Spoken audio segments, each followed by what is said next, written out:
Hello, and welcome to the King's Errand. Today's topic is the vine and the branches.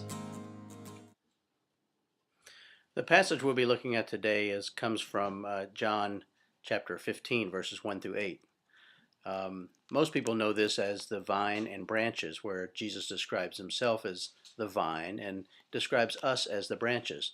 Now, the significant part of this, as I'll read here in a few moments, is that all the nutrients to the branches come, in fact, through the vine. And the fruit that is produced is not really the responsibility of the branch. It is, in fact, the responsibility of the branch to connect to the vine so that the nutrients come through it and produce the fruit. In a very real way, we become a conduit for what Jesus wants to do in us and through us. So listen to John 15, 1 through 8. I am the true vine, this is Jesus speaking, and my Father is the gardener.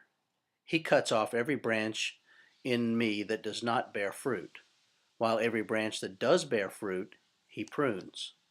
That's an interesting principle in the fact that if you're not bearing fruit, if he considers that you're not bearing fruit, he'll cut you off, and it says that those will be thrown into the fire. But if you are producing fruit, in other words, Jesus Christ is living through you and you're producing the fruit of righteousness that we'll see in a minute, he still cuts us. It's what a gardener does. He prunes to make even more growth.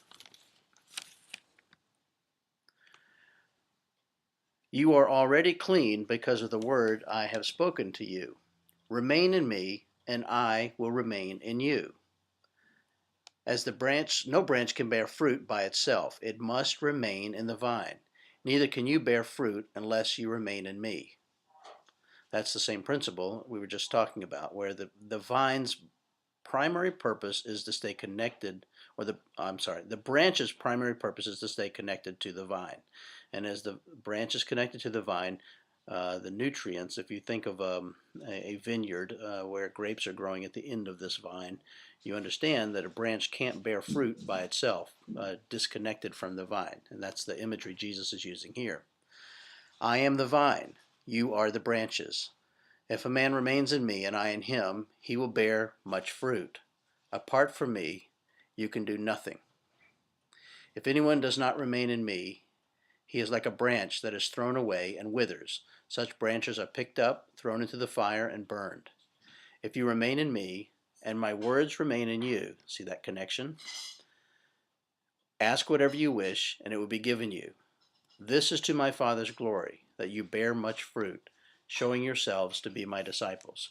How do we show ourselves to be his disciples? We bear fruit. How do we bear fruit as a branch? Well, the fact of the matter is, we stay connected to the vine.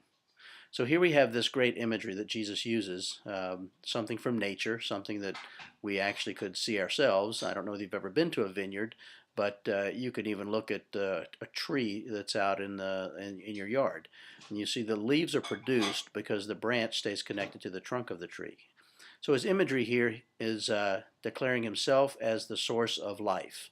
And we, as we are connected to him, have life produced through us, the fruit, which, if you want to, you can look it up in Galatians 5 and see it's called the fruit of the Spirit there, and talks about Galatians 5, 22, 23, talks about love, joy, peace, patience, kindness, gentleness, self-control, faithfulness. These things, against such things there is no law.